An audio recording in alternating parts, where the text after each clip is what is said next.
Welcome to Business Innovators Radio, featuring industry influencers and trendsetters sharing proven strategies to help you build a better life right now. Hi, everyone. This is Tammy Patzer, and I'm really excited because today we are going to be talking about building success with a servant leader. And my guest today is Billy Ray Taylor. He's formerly the Director of Manufacturing at Goodyear Tire and Rubber Company, and he brings more than 30 years of experience in all phases of operations, management, and leadership to LinkedXL. He has a track record of improving production efficiency and building employee engagement at all levels of an organization. Billy Ray has been called upon by universities, international conferences, global publications, and the U.S. Army to demonstrate practical examples of how to drive and sustain effective results through embracing your culture and enabling employee ownership. He is the disciple of continuous improvement processes and a certified Six Sigma Black Belt business leader. Since joining Goodyear in 1989, Billy Ray has progressed through a series of leadership positions. He served as plant director for both union and non-union facilities, leading lean transformations in Goodyear's largest and most complex tire producing sites. He is a servant leader, and he is a member of the executive advisory board for the Shingo Institute, Utah State University, John M. Huntsman School of Business. He earned his MBA from Baker University and a Bachelor of Science degree in electrical engineering from Prairie View A&M University. So, Billy Ray Taylor, welcome. Thank you, Tammy. Thank you for having me. I'm glad to be here today. It's an honor. So thank you very much. Well, thank you. A warm welcome. This is a really interesting time, and you have such a background with Goodyear Tire. And, you know, if you think about Goodyear in terms of, it's like one of those names that if you say Goodyear, immediately people know what you're talking about in the United States. You know, they know you're talking about tires. So I wanted to learn more about your LinkedXL business. So can you tell me a little bit more about what that is? Absolutely. Well, after a long career with Goodyear, I made a decision that it was time for me to move on to the next chapter of my life. And through the encouragement of industry friends and leaders, this process around linking a business, right? Connecting the enterprises of your organization so that you can manage the intersections of your business. And so from that was born LinkedXL. Okay, LinkedXL stands for Linked Excellence. And what it means is it's a business operating system architect firm. And what we do is we go inside organizations as a team and help teams build operating systems tailored for their specific culture, leveraging their advantages to grow the organization. And what this process does, it fosters extreme ownership at every level of the organization. And it changes, it shapes and changes cultures because we believe culture controls strategy. I really understand that because if you have the buy-in from the people who work for you and they really understand the whole process. I used to be in the newspaper business and I know that what I would call the front lines, you know, that's where the people really know what's going on in the day-to-day operations of any business because they're in it every single day. So can you tell me a little bit more about who are some of your clients and how you help them? Absolutely. One of my clients, I'm here now, is PPG Industries, which one is the world's largest automotive paint companies. And what we're doing here is building their strategy and deploying their strategy so that it gets to the lowest level of an organization. And so PPG is a client. Also, Continental Structural Plastics. They make the Corvette body, Freightliner truck body, and Jeep parts. And I actually coach No Printing Australia, the people that make the money for Australia. And so instead of going to these organizations and saying, hey, here's how Toyota did it, here's a cookie cutter approach, you do it, what we do is sit down and assess the needs of that organization and build an operating system that's tailored to fit their unique strengths and leveraging their people at all levels of the organization. So you actually work with the company that prints the currency for Australia? Yes. Oh, yes, I do.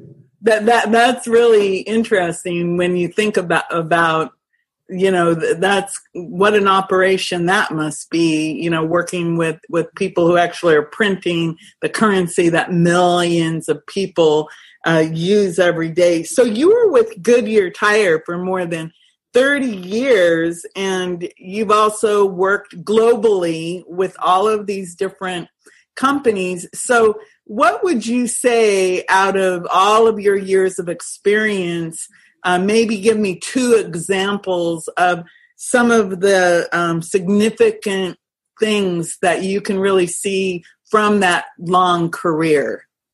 Well, the value of being very transparent. I believe the best organizations and the best leaders do these 3 things very, very well, right? The first thing is they define winning.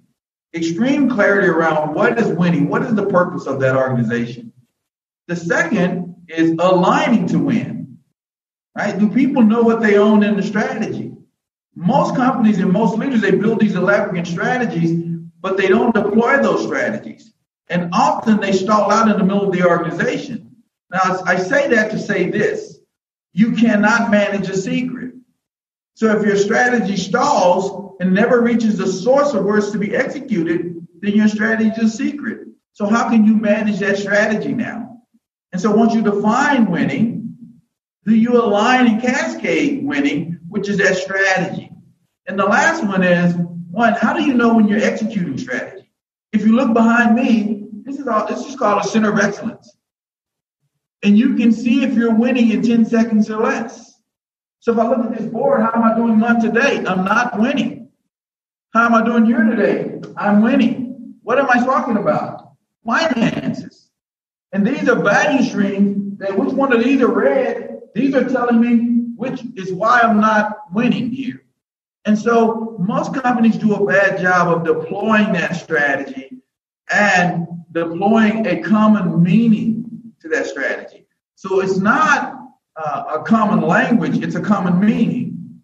And so as you start to tear your strategy down, the language of that strategy changes, but the meaning should be uncompromisable, right? And so when I say that, if I land on a plane, if I went to Brazil, they would say, hola. If I get off the plane in New York, they say, hello, same meaning. Different language, but same meaning. So how do you tap the language of the people to cascade that strategy? And most companies that I've seen and lessons I've learned that you must do these things very well, define winning. So I'd ask the listener, ask yourself, have you clearly defined winning for your organization? 2, have you aligned winning? Do people know what they own in your strategy? Because in the absence of ownership comes blame. When people don't know what they own, they're going to blame you. Okay. And the last one is, how do you know if you're executing winning? Do you have a process or a system that not only shows you that you're winning, but embraces the people? Now, I tell you, I celebrate the process, not the people, because I don't want firefighters. I celebrate the process. I embrace the people. Okay? Because I want the process to be the standard. And that's the last part of it. If you do that, define, align, and execute and embrace your people, you establish this core trust. People want to work for you. People want to be there for you. Because in the absence of ownership, again, comes blame. I don't want people blaming me. Right? And here's the mindset shift. I want people to celebrate the red. I want to create a space of psychological safety where they celebrate the red and bring those issues to me, because guess what? I don't want people hiding the dead fish, because if you hide the dead fish, they'll stink. Put the dead fish on the table so we can do something about it. You know, in my career, I once was invited to speak to at a CEO's event, and there was a female CEO, and she taught me a valuable lesson. We show up at our annual operating meeting. She's dressed like a prince. And I'm looking at this, I'm thinking, what are you thinking? And she was proving a point to me and her team. And she had me wear this pink suit, a pink shirt, pink tie. And at the end of the meeting, she said, Billy, come up front and we're going to dance to close my meeting. And I'm thinking, we're going to dance, right? I'm thinking, you're the CEO. I've never seen anything like this. And then the music comes on. Now, I'm gonna go ahead and have a little fun here. I'm liking my chances. I'm a black guy. I'm up front. I've got rhythm. And just in case they want to do Kenny Chesney, I have my line dance ready. I'm ready to go, right? And so I'm thinking I'm prepared for everything. But I wasn't prepared for this. When the music came on, the music said, so watch me whip, so watch me nay-nay. I'm thinking, what are you thinking? You are the CEO. You are a 50-plus-year-old white woman. What are you doing? And what do you think I did 5 seconds later? So watch me whip. So watch me nay-nay. What do you think the entire audience does after I do it? So we had the whole team in this meeting, and the whole audience is rocking at this annual operating plan meeting. And then it hit me. What she did was create a safe environment for change to happen. A safe environment for people to engage. And most leaders, they shift from that to this command and control rather than to influence, so people can be their authentic self and bring their best selves to work. So that's one of the things I learned. And the second thing is never compromise on your standards. I have a daughter, and I tell her that all the time, never compromise on your standard, because the standard is the standard. And what you accept in life, you cannot change. What you accept in life becomes the standard. And so instead of complaining, hold true to the standard. And in my life, I can tell you I've had a very good career, but my career was based on standards, values, and I believe in that. And they were embedded in me from my mother. I was a very good athlete growing up, and I thought one day I would play in the NFL. And I remember my mom had a standard in our house that if we made anything less than a B grade, we could not play. Now, I tell you, as a young man, I knew I was going to play in the NFL. I even had the nickname, right? I lined up in the backfield. They pitched me the ball before I could even start running. The band played the fight song, right? They knew I was going to score. Touchdown Taylor. BT Express is what they called me. And I remember when grades came out, we were undefeated, and we were getting ready to play a football game for the city championship. And when I got my grades, I literally got nervous, and I knew I had all A's, I believe, and 1 F. When I gave the report card to my mom, she said, you know you're done. I'm like, Mom, what are you talking about? She says, the standard is the standard. I said, Mom, by school standards, I can fail 2 classes and still be eligible. She says, no, that's not by my standards, my values. I said, Mom, I'm going to play in the NFL one day. She says, do you know what NFL means in this house if you make less than a B? I said, no, ma'am. She says, not for long will you be playing. Okay? So, I'm preparing. I think I'm going to play this game. And the day of the game, I had to sit at home. My principal, athletic director, all came by to get me to play that game. We lost that game 54-0. It was the best decision she ever made in my life, because the standard was the standard. Most leaders compromise on what their standards are so that they can be liked, so that they can fit in. And some leaders go along to get along. But what's your standard? And, my best friend, and at his passing, all of my friends called me up to his coffee and we had a conversation. And they shared with me that we don't remember that game, but we do remember that standard. And it has guided us through our life too. So when I go into organizations, even as a minority, the standard is the standard. And I hold to the standard. That makes a lot of sense. And most of us can thank our mothers for holding that line so that we can learn to have standards and to really develop something that makes a lot of sense. So the BT Express and the morning tea with Billy T, what is that? I was reading about you, and so what is that all about?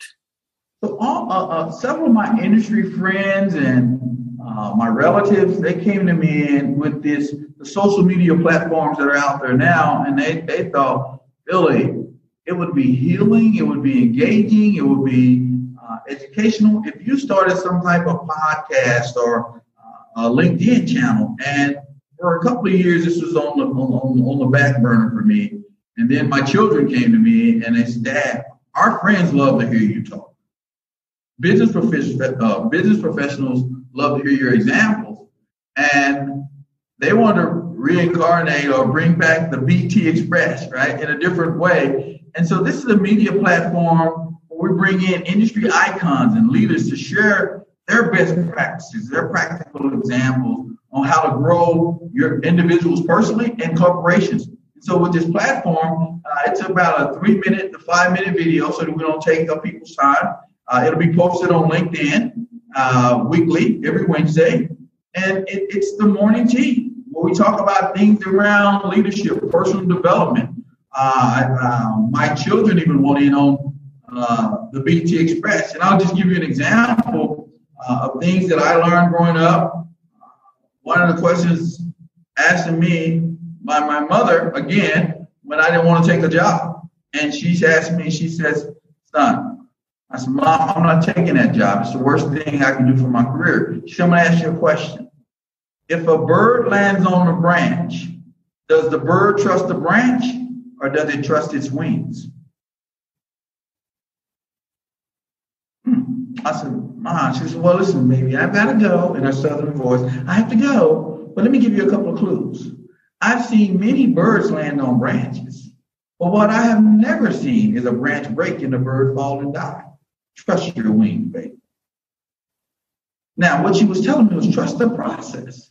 You had success. You understand your standards. You own it. Trust your wings. How many of us don't trust our wings? We know what we're supposed to do. We're talented enough, but we let people tell us what we should be doing, right? And along that same tune, in most cases for me, it wasn't a glass ceiling that held me back. In some cases, it was my sticky floor. See, it was stuff I was doing to myself that was holding me back. You know, I was in my own comfort zone and I wasn't showing up properly.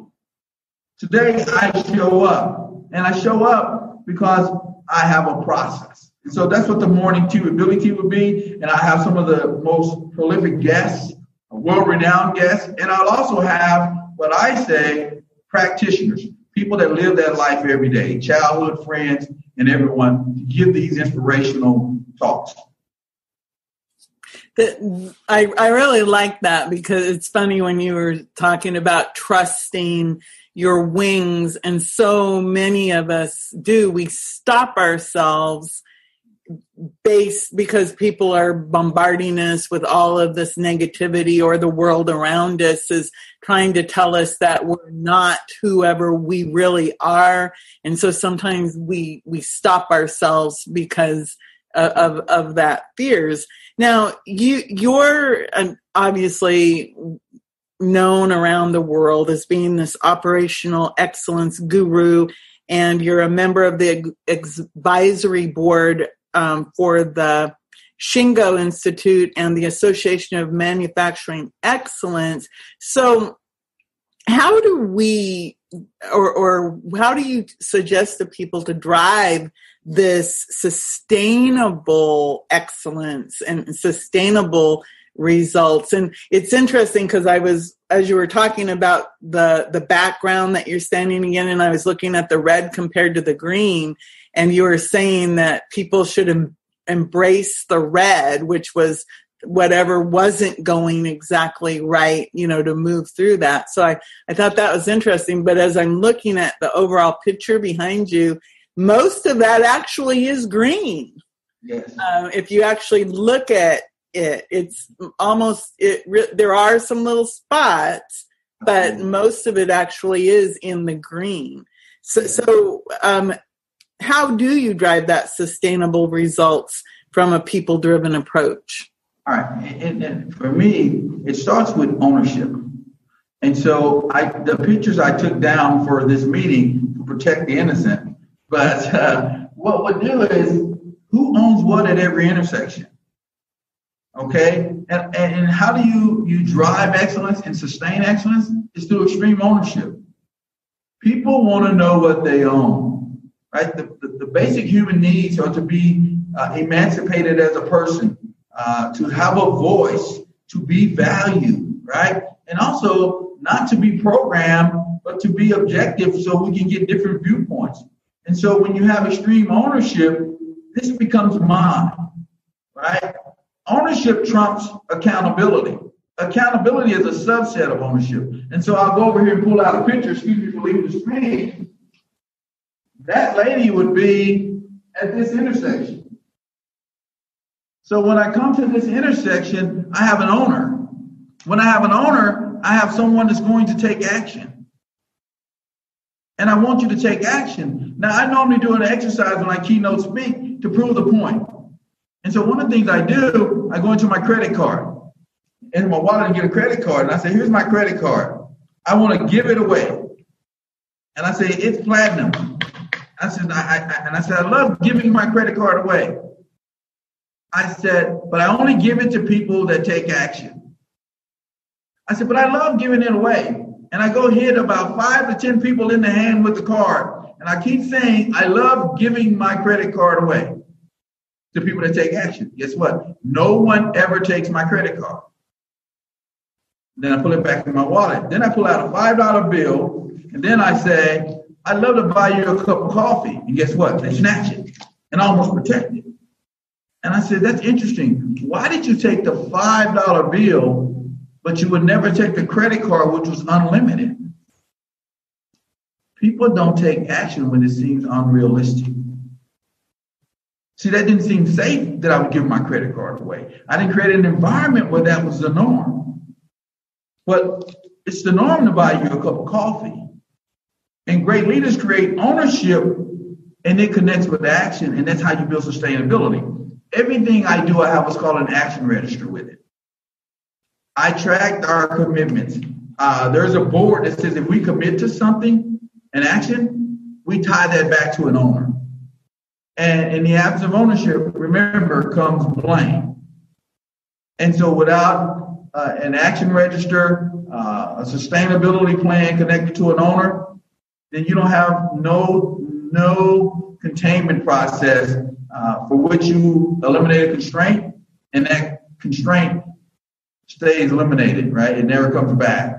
And so through extreme ownership is what I recommend, and also recommend a diversity and inclusion process. How do you get the best people around you with the best ideas?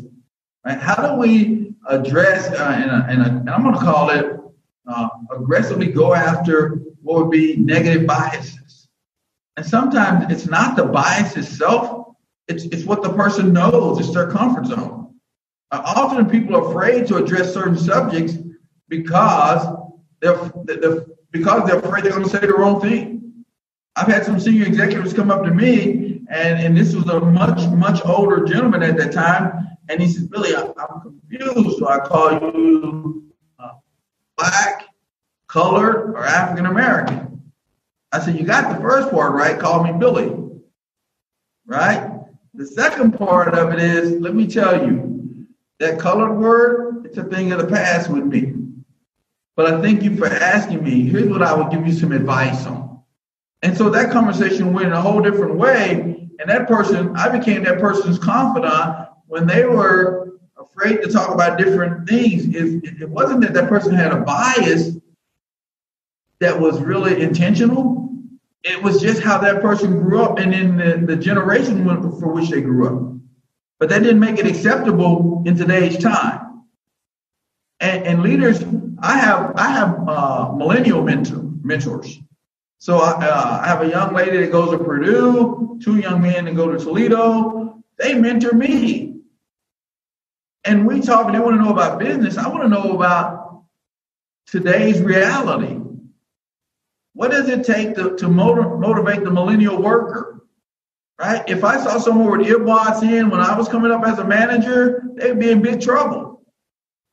Today, that's just the way we do it. That cell phone is the way they communicate, right? When I grew up and we were going on the trip, we had a map, okay? Someone was navigating over there. If I wanted to find out where something was, I needed this thing called a Yellow Pages, okay? And if I needed pictures developed, I had to go to the drugstore to drop my film off. Right? Today, that's all in the palm of my hands. Right? And it's not easy. It's simple. See, what's behind me isn't easy, but it's extremely simple. And it's what you just said, Billy, there's a lot of green. Guess what? I haven't even coached you yet, and you're already there. Right? Because it's simple. Well, it's very visual, and it's like I was just, how you're standing there and I'm just looking at it going, wow, that's interesting. There's a lot of green on that board. So you have such a background, and just listening to you speak, obviously you've spent a lot of time developing your simple systems. Do you have a book that you've written, or is anything in the works? You've got the podcast coming out. What about a book? Great question. I'm in the works right now with a very large global publishing company, and so we're mapping out the process now. They wrote me back here recently that they're ready to move to the next step in the process with the book. I was getting ready to self-publish a book. And at the advice of industry leaders that have written books, they came back and consulted me and says, no, Billy, I think your lean process and your management style to connect the people side of business with the process side of business is something that people would be very interested, engaged in reading. So, yes, there is a book in the works. And in 2021, that book should be released and on the shelf. And then I would probably be doing a promotional tour to market the book, because I think it's the inside of the book is very practical. One of the chapters in there is even a high schooler could run it. Okay, so with this system, while we were building it, we did a capstone program with St. Vincent St. Mary's High School with their seniors. We brought in 10 high school students, and we taught them this process for 2 weeks. And we took them through blimp operations. We took them through marketing, sales. And at the end of those 2 weeks, they actually ran our company. It was that simple. And so that's why one of the chapters we talk about, even a high schooler could run it. And it's the simplicity of it. It's not that it's easy. But yes, that book is coming out pretty soon. So in 2021. Well, I look forward to that. And you brought up something very important, because that's one of the things that people need is they need this education about being entrepreneurial and running businesses and how to even be a good team member. And it needs to start before college, because if you learned this in high school or even junior high, about how to do all of this so that you can actually have a productive business and be on a team, that would really be valuable to a lot of people. So I really look forward to that. So do you speak locally or at high schools, colleges, universities? Yes, all over the world, globally. And I've had the opportunity to speak annually, actually, at Ohio State, the School of Business, Duke University. Actually, came in and talked to their master's program, and to talk about this process and to talk about how do you connect the people side of it with the tool base and the process part of it. So I go all over. I also speak to high schools. More so talking to my kids, know your brand, know your unique value proposition. If you can figure that out early in your career, you'll be prosperous, I believe, living your purpose. And I also speak at international conferences like the AME Conference, Canadian Manufacturing Conference, Lean Island in Iceland, the Shingo Prize, which is considered the Nobel Prize of Operations, and the Association of Manufacturing Excellence. So I speak at their annual conferences all over. Mike Roth there that wrote the book Toyota Kata, I actually speak at his conferences as well. So yes, I do extensive speaking, but I mix the practical side of it. I mix I call it the real side, and considering like how do I engage the people so that you can look at this process from your chair or your seat.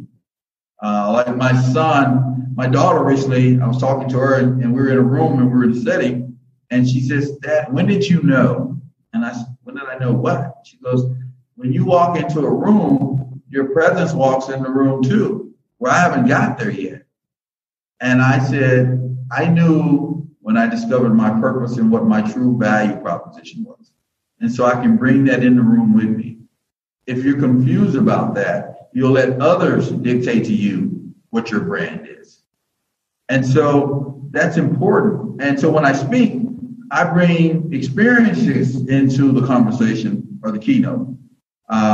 It's like my son, going back to the standard, I should always say, great leaders measure what matters. You have to track the things that matter most, and you have to do this. And I said, son, we're going to go to the gym. He played at St. Vincent St. Mary's where LeBron played. And every day at 5:30, we went to the gym to put up 300 shots before I went to work. And from the three-point line, the goal was for him to shoot 60%. So every day, and he would always say, yeah, Dad, I hear you saying everything, measure what matters. But the day before they get ready to go to the state championship game, I had to leave and go to a meeting. And my son shot 370 shots. He shot 80%. And he sent me the picture, and I thought, wow. But he had a sad look on his face, and I thought something was wrong. So I actually exited the meeting and called him. I'm like, hey, son, everything okay? He goes, yeah, Dad, what do you mean? I said, you have this grim look on your face. He goes, wow. He said, Dad, I wasn't going to bring it up, but I want to share this with you. You know what? I agree you have to measure what matters.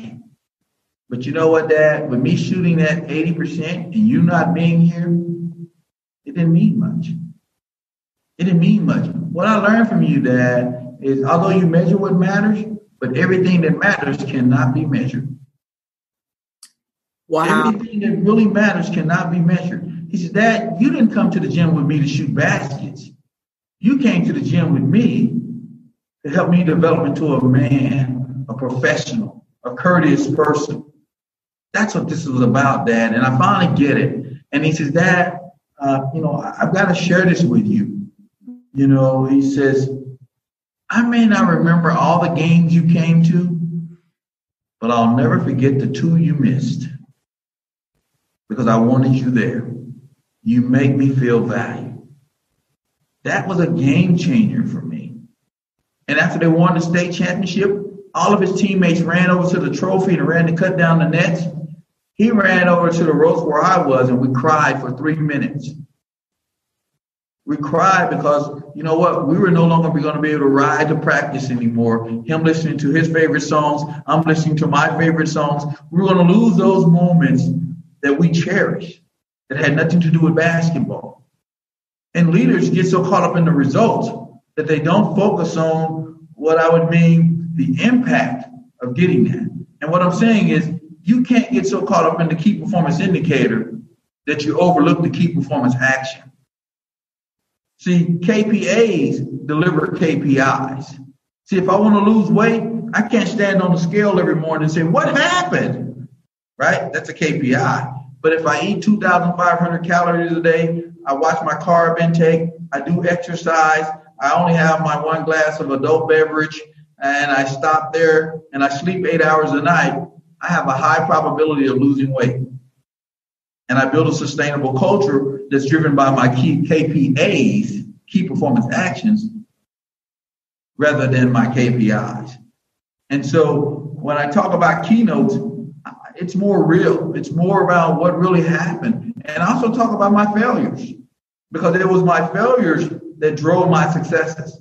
And what I learned from those failures that actually elevated me as a person, as a parent, as a spouse, as a leader, right? Make people visible and they'll make you valuable.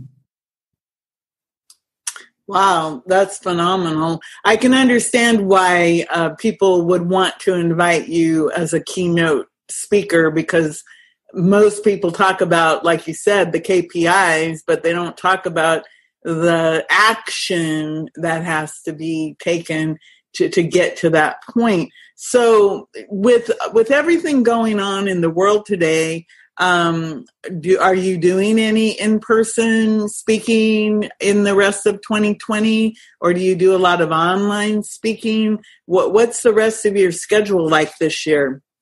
I have the Shingo Prize event. I want to speak on kind of like driving excellence through people. That's going to be virtual. I'm also working with the Gimba Academy. This is in Texas, where I'm originally from. It's probably going to be an in-live studio real shoot. I'm probably going to fly in. My wife is saying, wait a minute, but that will probably be a live event. And then I actually just accepted the head of global diversity and inclusion for the Association of Manufacturing Excellence. And I'm going to do a keynote for their conference coming up, which will be virtual. And so it's a combination of both. I limit my in-person keynotes due to the epidemic that's going on now with COVID, to protect myself and to protect others. So I try to stay away from events where I have a surrounding of people. The one in Texas is going to be recorded live, kind of a studio like this here, for people to see, but primarily virtually for the rest of the year. And now we're already looking into 2021 of the events we're going to do. Hopefully, things start to improve around how we deal with COVID, and I can go back out virtually, because my personal audience works better for me because it's interactive. It even started with, being transparent. Someone saw me on a WebEx and they called me, and they were a former member of my team. And they said to me, Billy, we hate you sitting behind a desk doing a WebEx. I'm like, what do you mean? And they said, we like you standing up so we can see Billy. We can see your natural mannerisms and your natural style. And that's why I'm standing up now. And, it's people being transparent with me, putting the dead fish on the table. And so what I would say to you is, no, my events will be virtually, but I love engaging with people. So my keynotes are around engaging, because I know what my purpose in life is. I know what my purpose in life is. I'm not confused about that. And my purpose in life is not about making money, right? Those things, I would call them in some people's world, are their KPIs, right? But I think about, what was that event that I couldn't sleep at night? I couldn't wait till the morning came, right? It's like Christmas, and you got gifts under the tree, and you can barely sleep because you want to get to those gifts, right? For me, that's when I'm serving and developing others. That's when I'm engaging with others. When I was coaching Little League teams, and I couldn't wait to get to that game to coach and to lead. That's my purpose. That's my purpose-driven life. And I can fulfill that purpose by going out speaking to people, going out engaging with people. And when people contact me on LinkedIn, I try to get back to 100% of those people that reach out to me. And there's some nights I'm up at 2 a.m. in the morning replying back to an email, because that one email can be a game changer for somebody. That one outreach can be, it's a turning point. I know I was with Industry Week magazine, and the editor wrote me back. Jill wrote me back and said, "No, we posted your article on earning the right to lead, the change, cultural right and technical right." She says that article got shared more than any article that we had ever posted at that time. And we read the comments from the people that were sharing the article. Those were people that had worked with you at some point. And so what you were saying, you had actually lived. And I said, yeah, but I learned more from them than they learned from me. Right? And they're sharing their examples, because I believe as a leader, I don't work on my resume. I'm building my obituary while I'm living. What are they going to say about me when I'm gone? They're not going to say Billy broke these records and Billy sold this many tires and Billy did this. They're going to say, and Billy treated us fair. Billy was approachable, right? Sammy the janitor in Fayetteville, North Carolina would say, man, I text him and he texts me every holiday. Every holiday, we'll tell each other, we'll text each other, I miss you, I love you. Right? And so those are things you make a difference in people's lives. And some people that have achieved monumental success, some of them were lucky. They weren't good. They were lucky. And I'm not saying every one of them was lucky. I think the old phrase says, some people were born on third base and they believe they hit a triple. Right? They were born on third base. And what I say is, you know what? Some of those people that are sitting in the dugout are your next best leaders. And, we all have these things around us. We were born with a purpose. We all have something unique about us that if we find it and tap into it, eureka happens. But the challenge is to find that thing that drives you, that thing that you were built for. And when you do that, your life will take on a whole different meaning, right? You'll learn to love you, because if you can't love you, then there's no way you can love anyone else. If you can't help you, there's no way you can help anyone else. See, you and your personal self is like banking. If you don't deposit anything in, then how do you expect to withdraw anything out? Right? It starts with that personal ownership. What do you own? Who are you? And that's where it starts. Because you know what? Money don't make you happy. It provides some comfort. But if I put you on a deserted island and give you $1 billion, what good is it? And so when you focus around your priorities, that's where change starts to happen. And for me, throughout my life and my career, stay true to those core values, those core standards. And that's making a difference in people's lives and my own life. Well, it certainly does. Everything you've said is really resonating with me, and so I know that it will resonate with our listeners. Before I let you go, what is the best way for people to reach out to you if they'd like to get in contact? Absolutely. We have a website, www.linkedxl.com.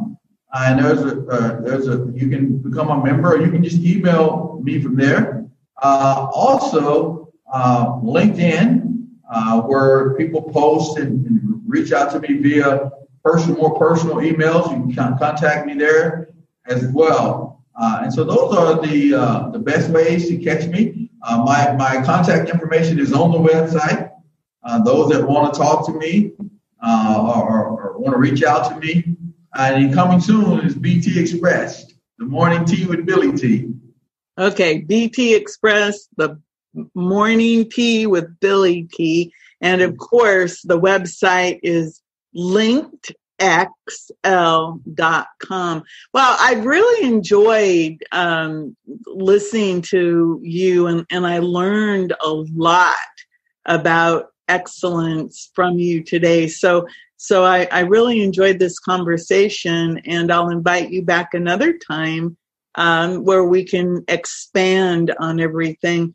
So everyone, make sure that you go check out Billy Ray Taylor and LinkedXL.com. So Billy, before I let you go, do you have anything else you'd like to add?